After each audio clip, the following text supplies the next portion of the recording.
Mesdames et messieurs, bonsoir. Très heureux de vous retrouver sur les antennes de E-Télé et sur justement votre radio, la radio des défis Océan FM. Bienvenue à votre émission. Le décryptage de la semaine qui vient quand même clôturer en beauté le grand programme dimanche, c'est politique. Bienvenue Agapit Napoléon Maforicain, notre consultant politique est déjà avec nous. Bonsoir. Bonsoir Romuald, bonsoir à tous nos téléspectateurs. Voilà, vous êtes par ailleurs expert en gouvernance, expert électoral. Nous allons, avant donc d'aborder quelques sujets, quelques faits marquants de l'actualité de la semaine, on va parler un peu de nos plateaux, à commencer par l'entretien. Angèle Toboula recevait donc pour nous Honora Adjovi, qui est donc le directeur national de campagne du duo Kohui Agossa. Il était question donc de ce duo justement qui fait partie des 3 duos pour le scrutin du 11 avril 2021. On a parlé, puisque c'est un magistrat à la retraite, de l'affaire Madougou et aussi Agapit Napoléon Maforicain. Qu'est-ce qui concrètement, fondamentalement, vous a marqué dans les propos donc du directeur de campagne Honora Adjovi?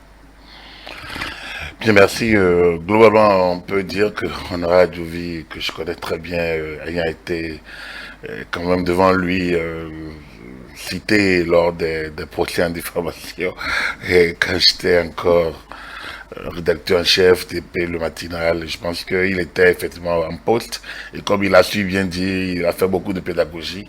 On l'aimait, on le craignait, on le craignait beaucoup, mais on l'aimait bien parce que c'était quelqu'un qui faisait beaucoup de la pédagogie. Il nous faisait très peur, hein, il faut dire la vérité. Et son calme, son flegme, sa tempérance parfois, mais qui cache quand même une rigueur, une fermeté quand il faut dire du droit. Mais il sait être pédagogique. Quelqu'un avec Honora Adjovi, c'est rare d'attraper une condamnation ferme quand tu réponds régulièrement aux convocations et que tu es régulé. Donc je pense qu'il essaye de faire de la pédagogie. Et comme il a dit... Et donc il connaît un peu les médias. Il connaît beaucoup les médias. Il connaît beaucoup, beaucoup, beaucoup, beaucoup, beaucoup. Je pense que... Il a dû prendre un peu goût, il a été chargé de communication de la Sénat à un moment donné. Donc, et membre de la Sénat, hein, membre de la Sénat, en charge, donc conseiller à la Sénat, ou commissaire de la Sénat, en charge de la communication à un moment donné, parce qu'il connaît très bien les médias, beaucoup bien, même les médias le connaissent également. Bon, mais je pense qu'on a grandi en le connaissant et il a fait une bonne partie de sa carrière en nous connaissant aussi. Bon, voilà. Mais cela dit, oui, j'ai découvert peut-être un peu quelqu'un, il s'est lâché un peu aujourd'hui parce que c'est quelqu'un qui ne parle pas beaucoup. Mais dans le domaine, quand tu es directeur de campagne directeur national de campagne dans une élection présidentielle, c'est normal que tu puisses découvrir un peu. Alors on a découvert aujourd'hui un opposant, je ne l'ai jamais vu sous cet angle, qui s'est laissé un peu aller à mon avis en parlant du dossier Mandougou par exemple, et il n'a pas hésité à critiquer ses jeunes confrères. Et ça, j'ai trouvé ça quand même un peu osé, audacieux, de quelqu'un comme lui que je... Bon, est-ce que ce n'est pas à cause de la période, parce qu'il trouve que la période peut être, compte tenu de la sensibilité de la période, on pourrait aller très vite? Non, il ne lui appartient pas d'aller vite. Je pense qu'il connaît bien la procédure. La procédure. Il sait bien que autant il a appris, autant ses collègues aussi ont appris, autant il a l'expérience, autant ses collègues acquièrent l'expérience au fil des ans. Et donc, en la matière, autant il est esclave de la loi, autant ses collègues sont esclaves de la loi. Et en la matière, j'ai été surpris quand il dit qu'il n'a pas qu'il a entendu parler de terrorisme. Non, le procureur spécial a exposé des faits, a parlé de remise d'argent, a exposé un certain nombre de faits, a parlé de quelqu'un qui aurait reconnu avoir reçu l'argent pour une certaine mission. Donc le procureur spécial n'a pas parlé que terrorisme, n'a pas qualifié de crime, n'a jamais... Je pense que il a manqué à M. Adjovi un pan de l'affaire. C'est-à-dire, il aurait pu... Je pense qu'il faudrait peut-être qu'il réécoute la sortie le 5 mars dernier, la sortie du procureur spécial. Ça lui permettra peut-être de comprendre l'orientation que le procureur spécial a donnée à l'affaire. Il y a eu des prévenus, il y a eu un certain nombre d'affirmations, d'informations.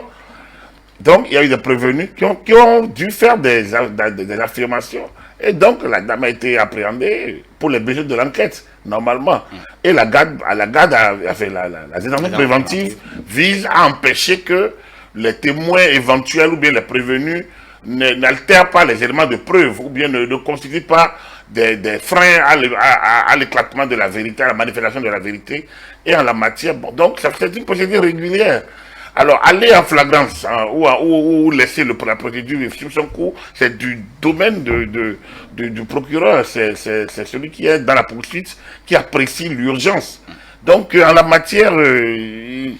Bon, est-ce que ce n'est pas parce que dans le subconscient, ou du moins dans notre mémoire collective, quand on entend terrorisme, bon, il a insisté, il dit que c'est quand même une qualification grave, et pour ça, il faut aller très rapidement. Est-ce que ce n'est pas parce que dans la mémoire collective, bon, quand on entend terrorisme, on pense forcément à de graves affaires? Michel Devis ne peut pas être aussi émotif que le commun des mortels, que le commun des Béninois. Lui, parce qu'il a été magistrat. C'est un sachant, oui, voilà, c'est à la matière, il connaît. Lui, il connaît, il a appliqué. C'est un, comme il le dit, c'est un magistrat, il a fait la carrière. Donc, il sait bien que, même si le procureur qualifie, le juge peut disqualifier, peut requalifier. Exactement. Donc, en la matière, il faut que l'enquête aille au bout. Donc, si le procureur n'a pas fait l'option de la flagrance, ça veut dire que ce n'est pas le moment, c'est qu'il n'a pas jugé utile. Il ne peut pas porter un doute, juger, et lui dire d'aller vite. On peut conseiller, les avocats peuvent le faire, mais lui n'est pas en position d'avocat. Et il est allé plus loin. Il dit que lui, il estime qu'une dame pondérée comme ça. Donc, il amène un élément de cœur. Non, Chadjovi. Bon, non. Il a été jugé. On peut aimer Madame Mandougou. Moi, j'ai pas de souci, aucun problème avec elle. Mais quand même, il y a des éléments, elle-même a reconnu avoir remis l'argent. Elle a parlé de maudites somme de 15 millions qu'elle a remise. D'accord, mais remettre l'argent après la date, où tu as été disqualifié déjà pour être candidat, l'argent va servir à quoi? 15 millions. Donc, ça veut dire qu'il y a quand même de fumée. Il y a quand même de fumée. Donc, dans il y a fumée, il faut aller chercher l'origine du feu. Donc, en la matière, il faut laisser le juge, la justice travailler. Moi, j'ai l'impression, j'ai été surpris aujourd'hui que M. Adjovi se soit lâché aussi facilement. Comme je l'ai dit, c'est un homme de rigueur, hein. C'est pas un homme corrompu, hein. Je peux le dire de manière, c'est quelqu'un, en tout cas, de niveau où moi je le connais, le peu que je peux dire de lui, je ne peux pas du tout, il n'y a que de très bonnes impressions par ailleurs sur lui, globalement. Mais j'ai été surpris que ce soit lâché aujourd'hui. Si c'est l'opposant, si c'est parce qu'il fallait avoir une posture de campagne. Non, je pense que ce dossier va au-delà de la campagne. C'est un dossier de sécurité publique, c'est un dossier de sécurité transfrontalière, c'est un dossier d'ordre public et qu'on doit faire beaucoup attention là-dessus. Comme je l'ai dit, on ne doit pas avoir d'a priori. On doit faire confiance à notre justice. On doit faire confiance à nos institutions. Et en la matière, on prend patience. Ça durera le temps que ça durera. Il n'y a pas parce que c'est telle personne aller plus vite que quand c'est telle autre. Il y a des dossiers qui sont en instruction depuis avant le dossier Mandougou et qui n'ont pas été encore jugés. Donc, ce dossier Mandougou le sera sans doute quand le procureur ou quand le juge, ça dépend du niveau, seront dans les conditions de l'appeler. Mais après, oui, le principe c'est la liberté, pourtant les prisons existent. Le principe c'est la liberté, pourtant la détention préventive existe. Le principe c'est la liberté, pourtant nous on a lutté au niveau des médias, difficilement, durement, contre l'emprisonnement, la détention préventive des journalistes. Donc c'est vrai, le principe c'est la liberté. Mais c'est fait qu'on permet aux juges, on permet aux procureurs, donc et un juge de liberté, par ailleurs, un juge de la détention de la liberté, ça non? Oui, tout à fait. Voilà, donc, quand ces éléments, ces instruments sont utilisés, qu'on laisse ces gens faire leur travail. Donc j'ai été un peu surpris. Je pense que peut-être que c'est le cœur qui a beaucoup parlé aujourd'hui, c'est peut-être pas la raison. Or, c'est un homme qui nous a habitué à faire parler sa raison et en la matière. Surtout que lorsqu'il entre qu'il ne voit pas Madame Mandougou dans ça. Il dit, est-ce qu'on voit quelqu'un dans ça? L'apparence peut être trompeuse, non? Il y a la prudence. en la matière. Moi-même, je ne la vois pas dans ça. Mais je ne sais pas si... Est-ce qu'il y a quelqu'un hein, dans la tête reflète ça? A priori. Donc, est-ce qu'on dit, bon voilà, c'est un grand frère aîné qui a raconté quand même l'histoire du voleur je ne sais pas quoi. Bon, on dit, mais il a la tête d'un voleur de si. De Cabri. Voilà. Donc, est-ce que quelqu'un a la tête d'un voleur de Cabri? C'est au moment où le gars a retrouvé son Cabri et on dit, bon voilà, on s'excuse. Alors, donc, les soupçons ou le soupçon, les a priori. Ouais. Il n'y a pas, je pense qu'il faut faire beaucoup attention, surtout lorsqu'on est au niveau institutionnel où on parle de personnes qui ont leur famille. Ce n'est pas moi, je ne parle pas de personnalité, je parle des personnes. Tout le monde a une famille, a une renommée, a une image à préserver. Donc, quand on porte les accusations, on doit faire beaucoup attention. Que ce soit Mme Mandougou ou que ce soit le dernier, on doit faire beaucoup attention. Moi, je fais beaucoup attention, mais au même moment, on doit avoir confiance en nos institutions. Et il n'y a pas de fumée sans feu. Je ne sais pas pourquoi on priverait Mme Mandougou de sa liberté. Dans l'absolu, comme je l'ai dit, elle ne constitue aucune menace pour le pays. Elle ne peut rien contre le pays. Elle ne peut pas. Mais elle ne peut pas non plus impunément agir. Donc il faut clarifier. Si elle est dedans, qu'on puisse y aller. Donc si elle n'est pas dedans, qu'on la libère. Ça fait longtemps que je dis ça. Donc dans l'absolu, moi je pense que la justice est en train de démêler un écheveau. Il faut le laisser faire son travail. Et après, on peut juger après. Voilà. Il ne faut pas qu'on se précipite et après on va dire, ah, le dossier est vide. Le dossier est vide, pourquoi on est pressé de la condamner? Non, il faudrait qu'on aille mollo. Voilà. Très bien. En tout cas, il a, puisque vous parlez de qui s'est lâché, véritablement, il a rappelé quand même l'épisode à Javon et qui ne comprend pas qu'il soit encore jugé par un tribunal de même rang et tout ça, Agapit Napoléon Maforika. Oui, ça, bon, c'est ton droit. Moi, je ne suis pas du secteur, je ne suis pas du domaine, je ne suis pas très judiciaire. Donc, sans doute, si ça a été fait, c'est que ça doit pouvoir l'être. Ça doit pouvoir l'être. Si ça a été appelé, parce que, oui, M. Javon avait été jugé par le tribunal de droit commun. Après, il y a un tribunal spécial qui est créé, et donc, qui a repris le dossier.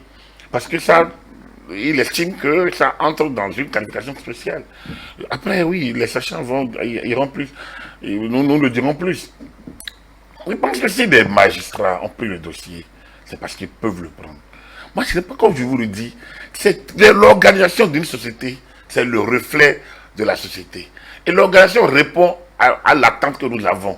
Le reste, c'est une affaire de positionnement. Hein, si M. Adjovi était encore actif, et positionné à ce niveau, je crains qu'il ne saurait dire non, qu'il trouverait des articles de code pénal pour justifier de prendre le dossier. Donc, à la matière, je ne pense pas que les autres soient si tarés pour faire ce qu'ils ne doivent pas faire. Pas a priori. Donc, je n'ai pas de raison de douter de. Par contre, moi je pense qu'au lieu de se focaliser sur ces choses-là, vous savez, Galilée, quand on le condamnait à mort, ou Socrate à boire la ciguë, tout ça là. Mais les gens étaient sûrs. Vous pensez que les gens étaient de mauvaise foi? Non, les gens n'étaient pas de mauvaise foi. Les gens étaient sûrs que ces gens-là commettaient une abomination contre l'univers. Et pourtant, ils commettaient aucune abomination. Bien au contraire, ils étaient dans le progrès de l'univers. Et pourtant, la Terre était ronde. Et justement, et tout le monde en est conscient aujourd'hui. Alors pourquoi en est-on arrivé là? Parce que les gens ont une conviction forte. Or, leur conviction était erronée. Donc, nous devons faire beaucoup attention. Vérité au-delà des Pyrénées, erreur en deçà. Nous voyons les choses de notre position. Nous voyons les choses du moment où nous le voyons. Nous voyons les choses de là où on s'est placé. Nous voyons les choses de la taille que nous avons. Nous voyons les choses du rayon que nos yeux arrivent à capter au même moment. Nous voyons les choses du discernement que nous avons. Nous ne voyons pas tout. Donc, quand il y a l'organisation sociétale, avec les règles établies, nous devons faire l'effort d'abord d'y croire. Parce que l'obéissance aux règles qu'on s'est données est liberté. C'est d'abord ça. C'est le contrat. Moi, je suis un partisan fort du contrat social. On peut remettre le contrat en cause de temps en temps. En jeu, pas en cause, en jeu. Mais tant qu'on est dans le contrat, et je prends toujours l'exemple sur les matchs de football. Moi, j'étais habitué de football, même à un niveau très bas. Et je suis toujours... Les règles du jeu, pour moi, sont très importants. Donc, en la matière également, il a parlé de Adjavon, il a parlé de Koumi Kouché, il a parlé de Valentin Djanotin. Guénotin. Alors, quand je prends Valentin Djanotin, par exemple, qui a été ministre de la Justice, par exemple, pourquoi il est dehors? L'État n'a quand même pas sorti. Il n'a pas été condamné à mort. Personne n'est allé pour le pourchasser à la maison. Il est condamné. Pourquoi il est dehors, par exemple? Alors, quand vous prenez M. En fait, il ne croit pas en la justice de son pays, il l'a dit. À un garde des Sceaux, ça pose un problème.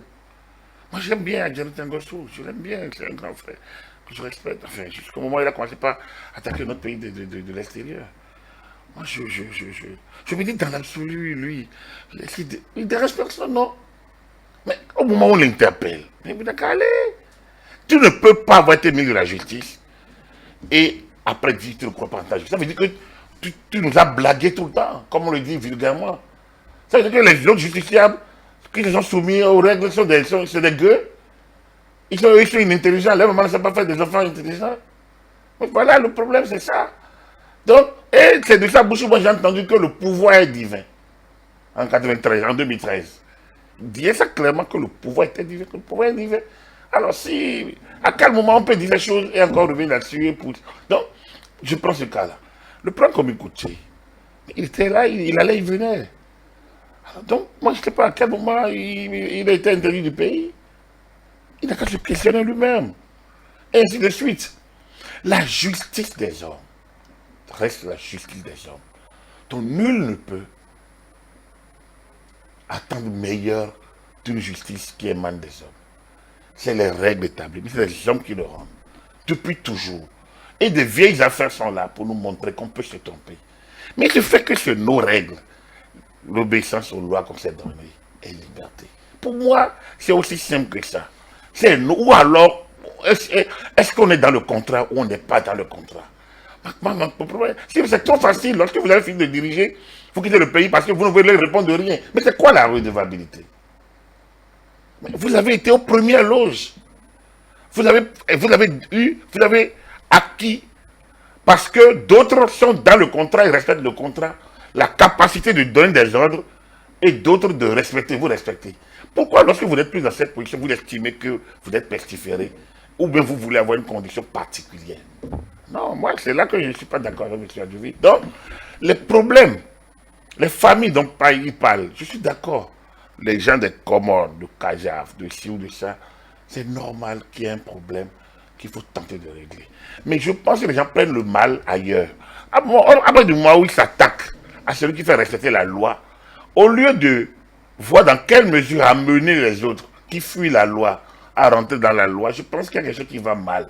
On a l'impression que c'est celui qui est hors la loi, en griffe, je n'injurie pas. Je mets en dehors de la loi. Je ne veux pas donc, je n'utilise pas hors la loi comme un juge. On a l'impression que c'est celui qui ne respecte pas la loi. C'est celui qui n'a pas satisfait aux exigences de la loi. On a l'impression que c'est eux qui ont pion sur rue. On doit courir après eux. On doit négocier avec eux. On doit les comprendre. Finalement, à quel moment là, il faut la méthode coercitive?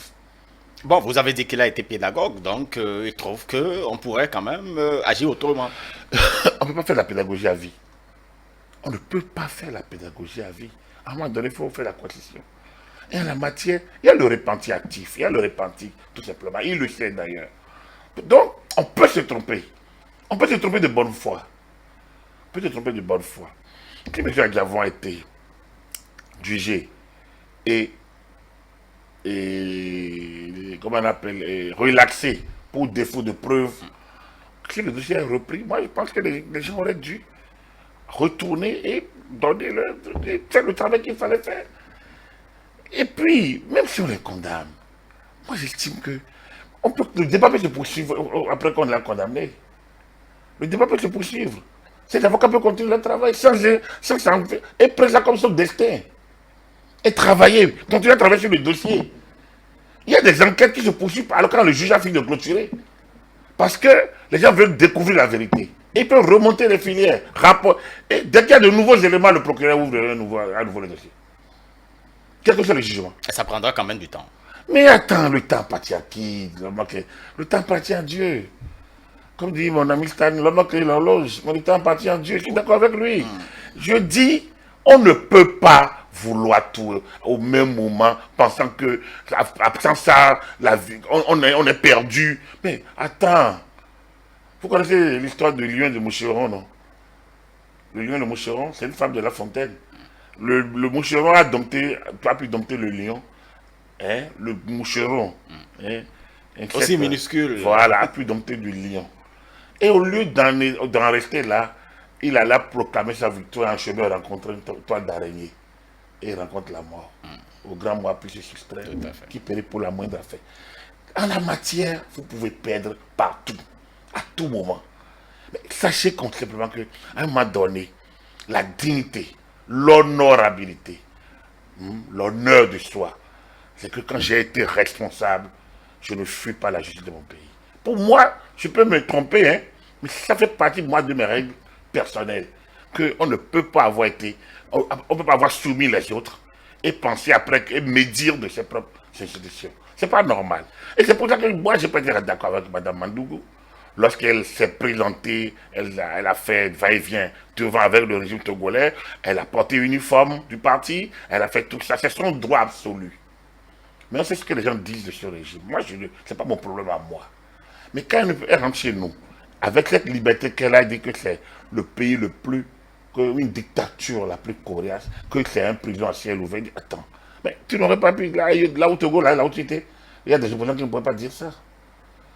Et c'est peut-être de bon droit, tu peux venir dire ça de nous, c'est pas normal. Par ailleurs. Parce que c'est faux par ailleurs aussi. Puis tu le dis, et tu vas dormir chez toi. Donc, il y a ce mélange entre la liberté que nous avons d'opiner et l'anarchie qu'on a envie d'instaurer. Et au lieu que les sachants, des personnalités qui interviennent, remettent la balle au point, au centre, parfois ils veulent renvoyer la balle derrière et demandent maintenant à celui qui est gardien de but d'aller le ramasser. Non, on a élu des autorités pour qu'elles puissent faire prévaloir le respect des textes.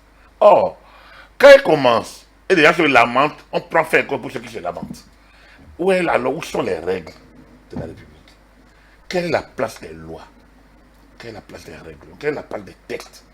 Quelle est la place des procédures? Quelle est la place des normes? Voilà la question. Donc, ce n'est pas une affaire de on soutient un régime, on ne soutient pas un régime. C'est une question de logique. En tout cas, et en la matière, on ne peut pas, je continue de le dire, avoir été responsable. On ne peut pas avoir soumis les autres et refuser de se soumettre à la loi. Il y a quelque chose qui ne va pas, et je ne suis pas d'accord avec M. Adjovi là-dessus. Sa lecture des choses, l'orientation qu'il a donnée à ces choses-là, à mon avis, c'est qu'il n'a pas pris en compte. C'est comme si lui, magistrat, nous a passé son temps à nous juger et explique maintenant que non, c'est pas normal qu'on le juge lui. J'ai dit, c'est comme si. Tout à fait. Mais c'est un peu ça. Il y a quelque chose, ça veut dire que quelque chose ne va pas. En tout cas, pour quand même une certaine, un meilleur vivre ensemble, le duo dont il est d'ailleurs le directeur national de campagne propose quand même la réconciliation des fils et filles du Bénin, surtout ce duo qui propose à la faveur donc de l'investiture qu'il pourrait réconcilier Patrice Talon et les anciens présidents de la République, Agapit, Napoléon Mafoikan. Est-ce que ce n'est pas dans la même dynamique? Je ne sais pas ce qu'on met dans... Oui. Mais en réalité, il faut concilier. Je pense qu'il faut concilier les Béninois avec le respect des textes de la République, avec le pacte républicain. Soit il faut redynamiser le pacte républicain, il faut le remettre en jeu, comme je le dis, ou alors il faut renégocier un nouveau pacte. Mais il ne s'agit pas de personnaliser le débat. Il s'agit de le rendre beaucoup plus, de rendre les règles plus fluide et de mettre maintenant des sanctions fermes. Je vous l'ai dit, l'article... Mais on a bien l'impression que le débat est personnalisé depuis des années. Justement, c'est pour ça qu'il faut terminer, il faut finir avec la personnalisation. Parce que, effectivement, il est personnalisé. On regarde plus les personnes que les institutions. C'est ça que je vous dis. Que l'individu viole les textes et on demande à celui qui est garant de la loi de le comprendre. Finalement, qui est en faute? On accuse même le garant de la loi d'être en faute. D'être obligé le fait de sanctionner selon les lois en vigueur, quelqu'un qui est en faute, on a l'impression que c'est celui qui a sanctionné là qui est en faute. et que c'est celui qui a commis une erreur, une faute, qui est légitimement dans un droit. Quelque chose ne va pas. Quelque chose ne va pas. Donc il faut réinterroger ce pacte républicain. Les grandes nations, les pays qui sont développés, c'est parce qu'ils sont très disciplinés sur ces questions-là. Et comme je vous le disais, les nôtres, il m'est arrivé quand même de voyager un peu. Quand vous voyez, comment ils respectent les parkings, comment les nôtres tremblent quand ils doivent mal garer ailleurs. Parce qu'il y a des Parce qu'ils ont contraventions. peur des contraventions. Quelques euros seulement, mais ils en ont tellement peur. Parce qu'un certain nombre de fois, ils s'appellent jouer sur leur permis de conduire. Ils ont peur de la loi. Même sur le séjour. En roulant, ils ont peur des radars. Hein? Ils ont peur des accidents. Ils ont peur de ci. Ils ont peur de ça. Mais au pays, personne n'a peur de rien. Mais est-ce que ça ne se comprend pas parce que je suis ailleurs, je ne suis pas chez moi. Donc on pourrait avoir peut-être cet exemple chez soi, mais ailleurs. Donc chez soi, on peut violer les tests, exiger qu'on ne vous sanctionne pas. En fait, on fait passer. Lorsqu'on vous sanctionne, c'est un scandale. Et sur les autres, vous respectez les tests. Voilà.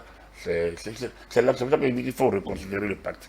C'est tellement ça que, vous voyez, on va entraîner les autres. Vous voyez les petits députés là qui ont signé un truc dans la semaine en disant, En fait, bon vous voilà, parlez de la le pétition. Bénin, voilà.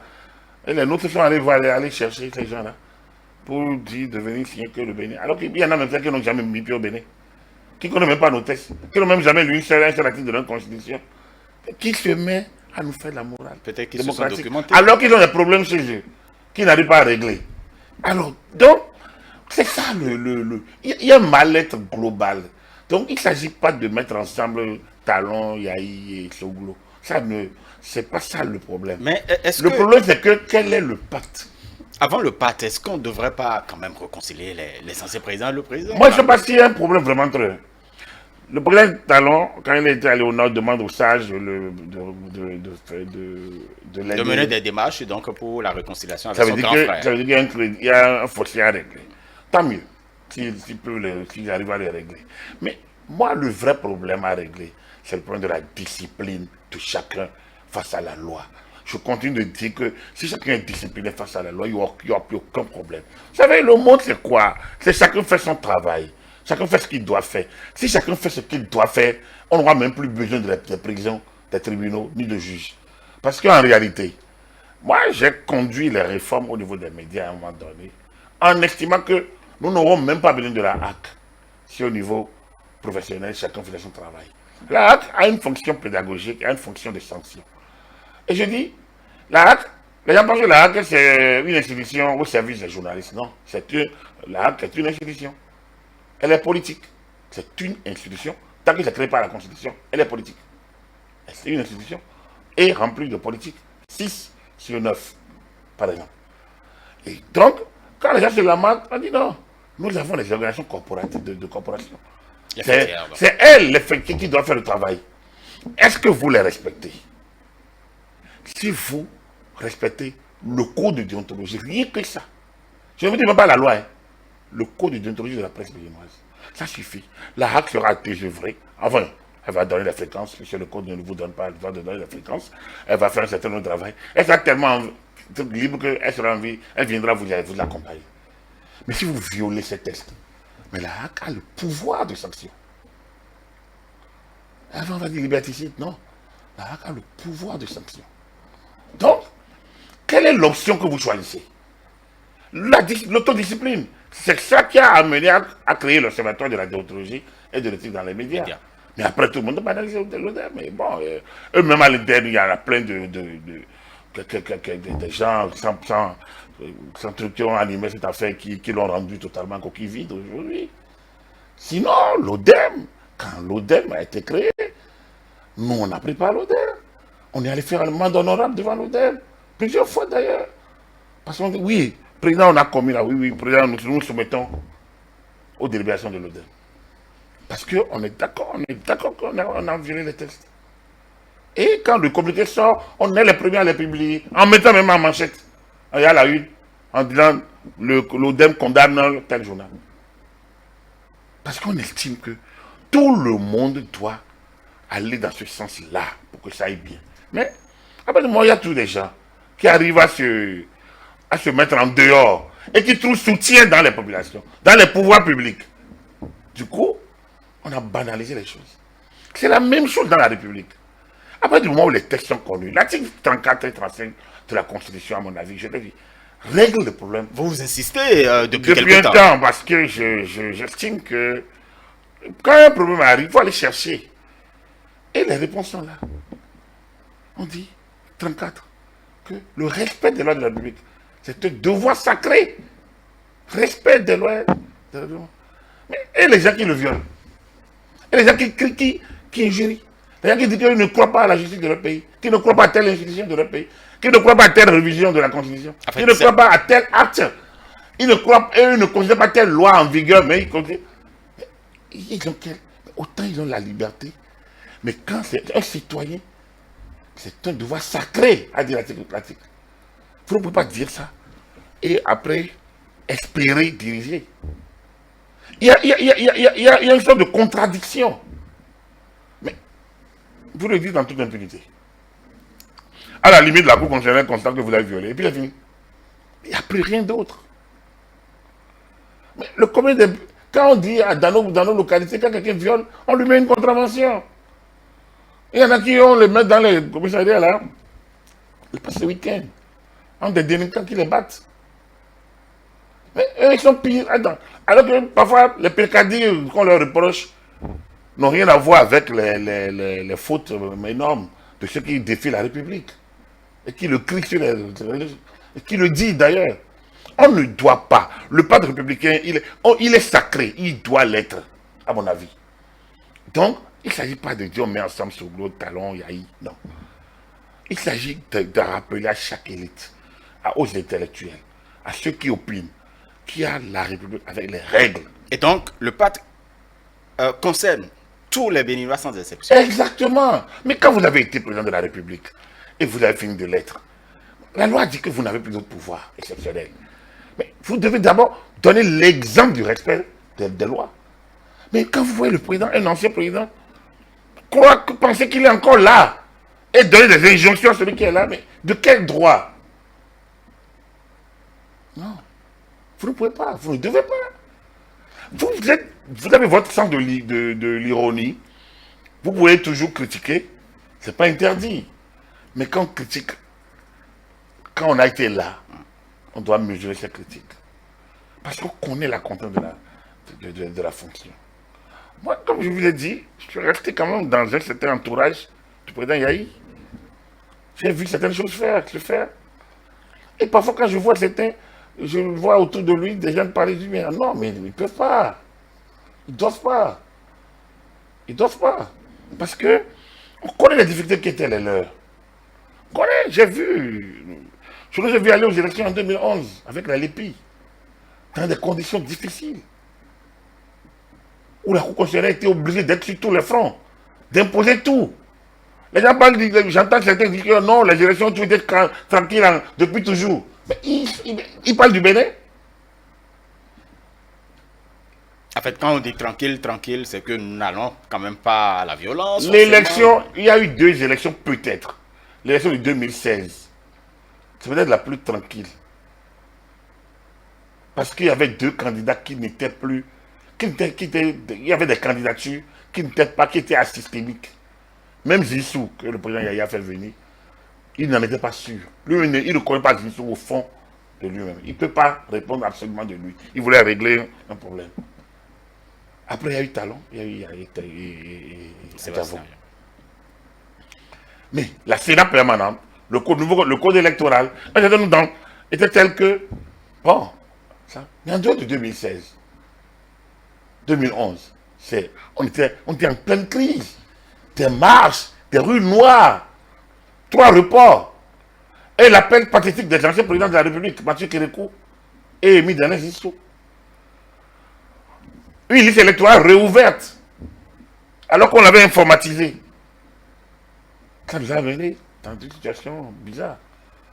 On a oublié, il y a que 10 ans. Parce que les opposants avaient demandé que leurs militants n'aillent pas s'inscrire. Et justement, ces conditions calamiteuses dans lesquels ça a été joué en 2011, avec une lépie non maîtrisée en fin de compte, ça a joué sur la lépie. Ça a joué sur la lépie. Alors quand les mêmes ont dit, il faut dire de la lépie, il faut comprendre que, puisqu'on n'a jamais apuré, enlever des morts, enlever ci, enfin ça, certains peut-être se reprochent d'avoir rempli la lépie de cadavres et en ont besoin. C'est pour ça que quand vous êtes parlé, ils ont vu que ça n'a pas prospéré, ils se sont tués rapidement. En fait, quand vous dites qu'on n'a jamais, on a quand même installé toujours des cosses les pieds pour oui, cette mais affaire. mais oui, les cosses les pieds font toujours le travail de ceux qui ont 18 ans, ceux qui ont plus 20 ans. Mais apurer des décès, apurer de ci ou de ça, c'est difficile parce qu'il faut qu'ils aient tous les renseignements. Vous n'avez pas écouté. Parce que justement, on a indexé l'INSAE. Vous n'avez pas écouté le président de la Cour de Corse et puis voilà, justement, il n'a pas indexé, il a évoqué.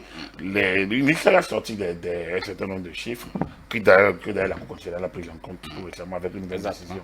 Donc, parce que normalement, l'INSAE devrait peut-être produire annuellement des rapports. L'INSAE devrait produire, parce que c'est l'Institut national, c'est elle qui fait foi. Donc, il doit produire des rapports annuels, peut-être à la Cour constitutionnelle. De toute façon, de toute façon, on passe à un nouveau mode qui est beaucoup plus, qui me semble plus probant, plus propice pour gérer cette question-là. Donc, voilà pour 2011. 2006. On sait dans quelles conditions.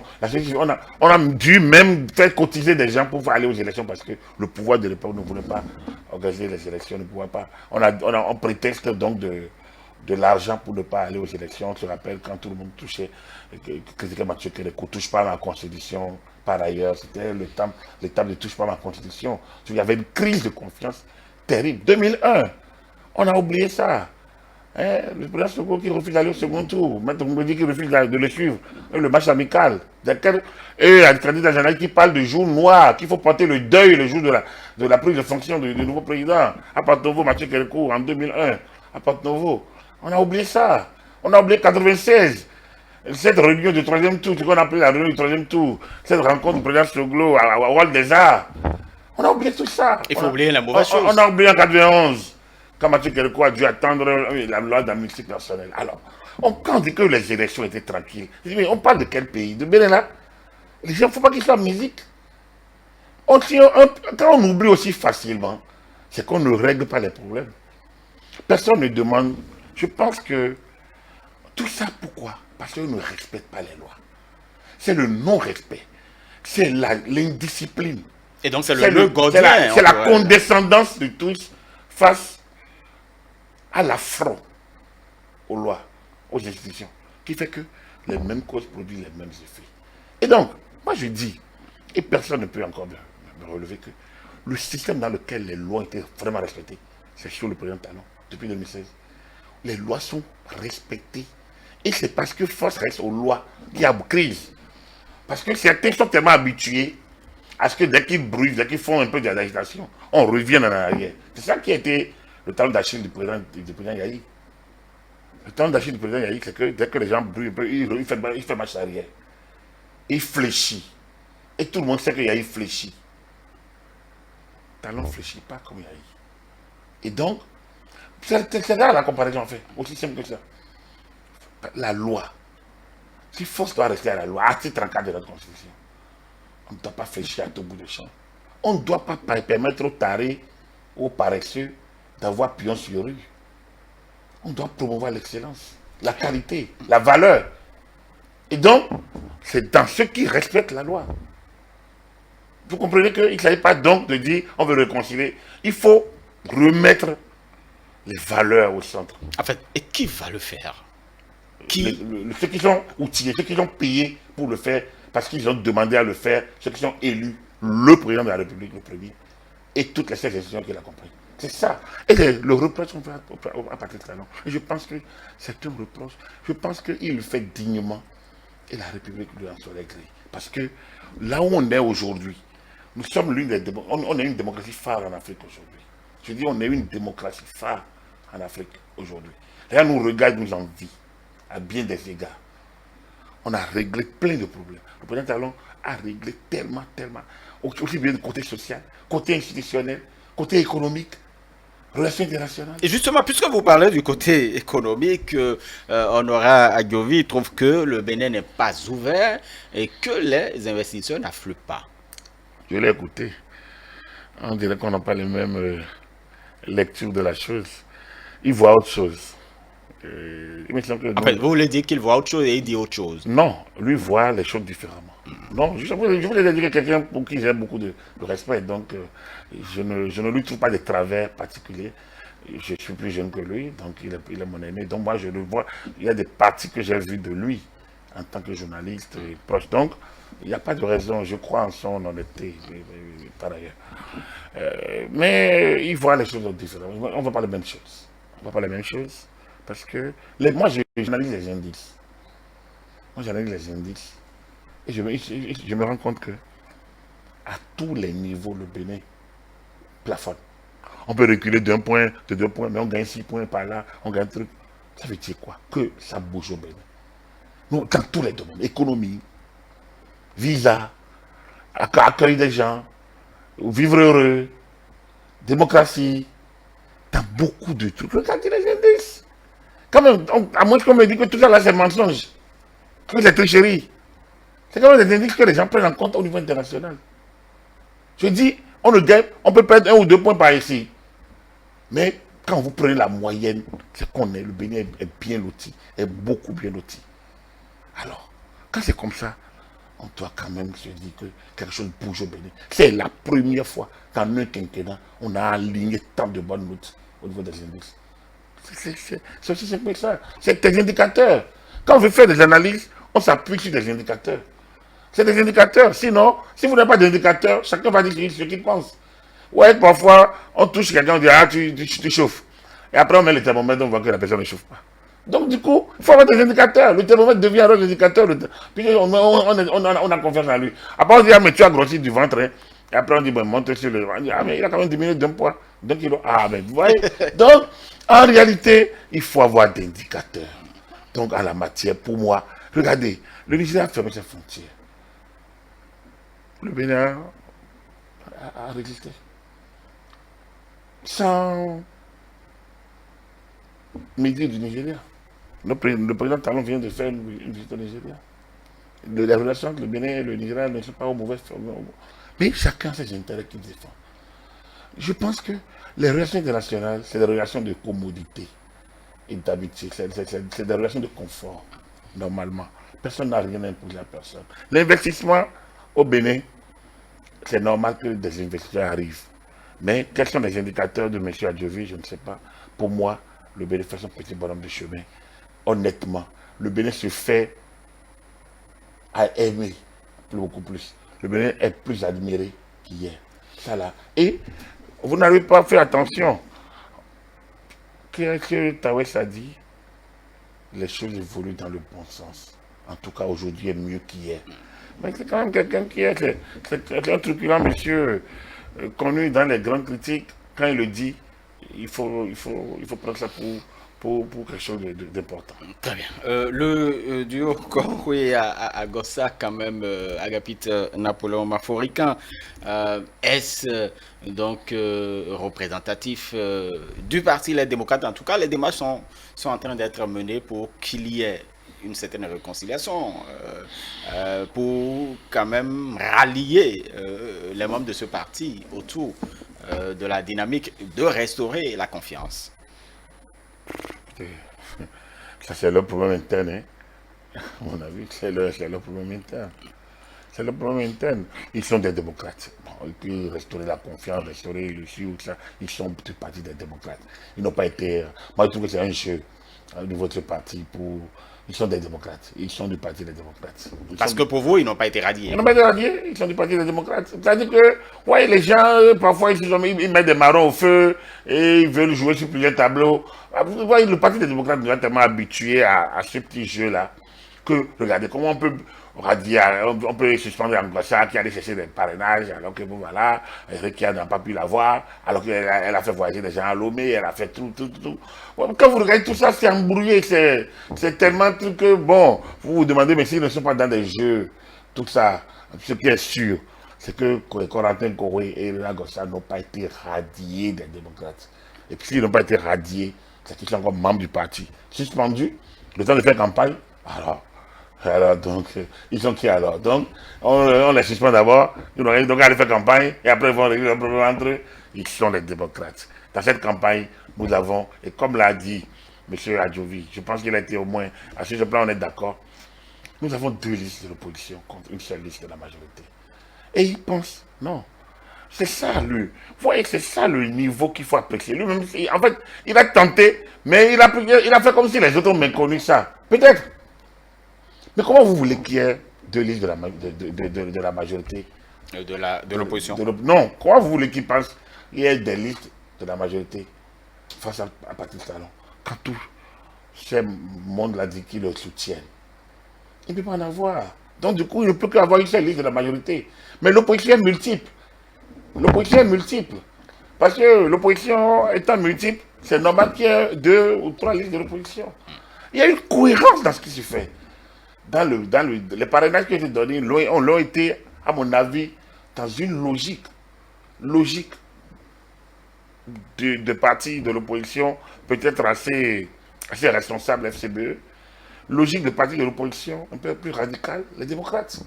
Ils ont tenté à un moment donné de dire qu'ils n'étaient pas démocrates, mais je pense qu'ils espèrent que là maintenant ils reviennent. Ils vont rallier, ils vont se retrouver, ils vont réconcilier. C'est mieux comme ça. Donc on a deux duos de l'opposition. Une opposition radicale, comme l'a dit opposition de l'opposition. Et l'autre, peut-être une opposition assez compatible, comme on le dit. Opposition modérée. Oui, modérée, comme on le dit. Et il y a la majorité. Donc, normalement, l'électeur doit se retrouver parmi les 3. Alors, de quoi on parle? De toute façon, les gens ont des focalisations sur des individus. Non, l'individu disparaît lorsque le collectif apparaît. Donc, la focalisation sur les individus n'est pas l'essentiel. On a 3 listes. Et aujourd'hui, c'est bien dit, quand lui-même est reconnu qu'eux, ils sont l'opposition de l'opposition. Il n'a pas dit que la porte est fermée avec les démocrates. Ils sont encore les démocrates. Pour moi, c'est aussi simple que ça. En fait, c'est tranché dans votre... Dans ma tête, il n'y a pas de... Vous verrez bien que les femmes donneront raison. Voilà, il y a, avant de vous laisser partir, Agapit Napoléon Africain, il y a tout de même, puisqu'on nous parlons de l'opposition, il y a le parti FCDB de Soumanou Toleba, qui choisit le duo Talon-Talata au regard d'un sondage qui a été fait à hauteur de plus de 80%. Donc les militants et sympathisants du parti ont porté leur choix sur le duo. Comment ça peut s'expliquer? Ça s'explique simplement que les FCDB, opposition modérée également, ont envie de changer de cap.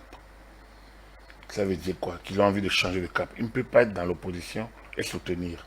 S'ils soutiennent, ça veut dire qu'ils veulent être partie prenante dans le prochain quinquennat. C'est un nouveau départ. Chaque quinquennat permet de remettre en jeu la question de la gouvernance. Et donc c'est un nouveau pacte alors? C'est un nouveau pacte à mon avis.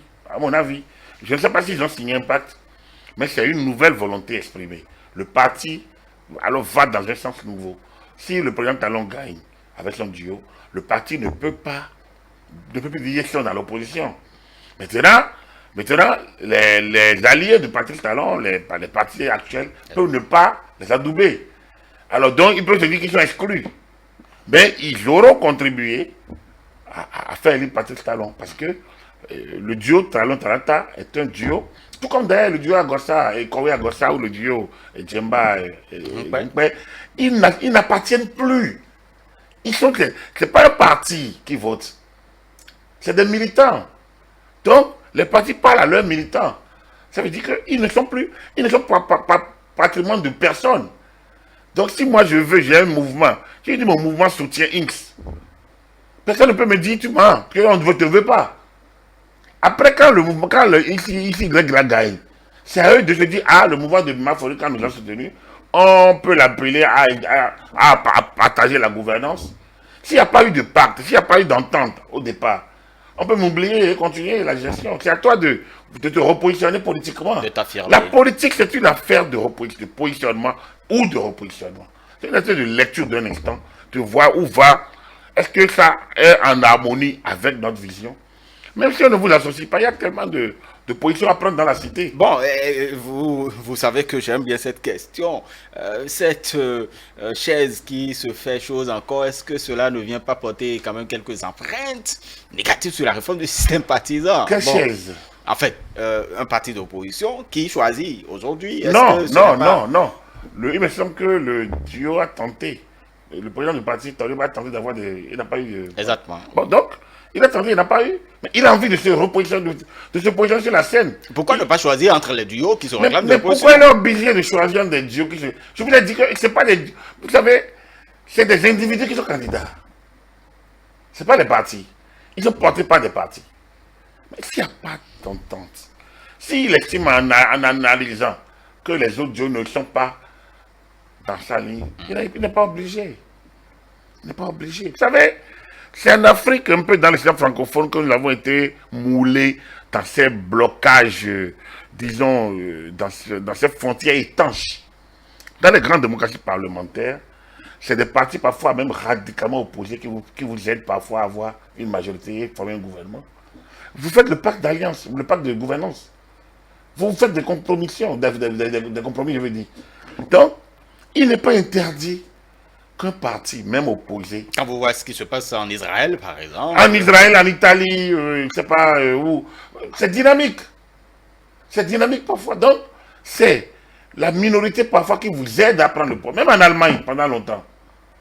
C'est des partis libéraux, c'est les Verts qui permettent, soit aux chrétiens démocrates, soit aux sociaux-démocrates, de prendre le pouvoir. Parfois. Donc, c'est vous dire que c'est négociant, on parle du pays. On connaît qu'a priori personne n'est contre le pays. Donc, mais gouverner, c'est comme vous marier. Vous discutez des conditions ensemble. En fait, je propose un plan de vie, puis... Voilà, et vous discutez. Si vous pouvez y aller, vous allez. Si ça se casse, vous cassez, puis la majorité se casse. C'est ça. Donc, rien n'est taillé dans du marbre. Rien n'est automatique. Rien n'est figé. Tout bouge. Rien n'est statique en la matière. Donc, que le FCDB ait choisi le duo Talon Talata, on verra la suite. Mais ça veut dire simplement qu'ils ont évolué dans leur lecture des choses. Ils étaient en position modérée. Ça veut dire quoi? Il y avait, comme d'ailleurs dans leur prise de position, ils disaient toujours qu'il y a des choses positives. Mais qu'il y a des manières, il y a d'autres manières de voir. Donc certaines choses ne sont pas positives. Peut-être qu'ils ont fait le point aujourd'hui et ils font le pas. Peut-être quand c'est comme ça, c'est qu'ils pourraient tomber dans la radicalité de l'opposition. Comme ils pourraient se rapprocher du pouvoir. Ils ont fait l'option de se rapprocher du pouvoir. C'est une option. On verra la suite. Très bien, merci à vous, Agapit Napoléon Maforkan. Vous êtes notre consultant politique, expert électoral par ailleurs. Mesdames et messieurs, merci d'avoir suivi votre décryptage, le décryptage de la semaine. Nous allons nous retrouver dimanche prochain pour votre grand programme. Dimanche, c'est politique. Vous suivrez après nous votre émission Nuit Bassa avec Da Sodio. Agréable suite de soirée à chacun et à tous.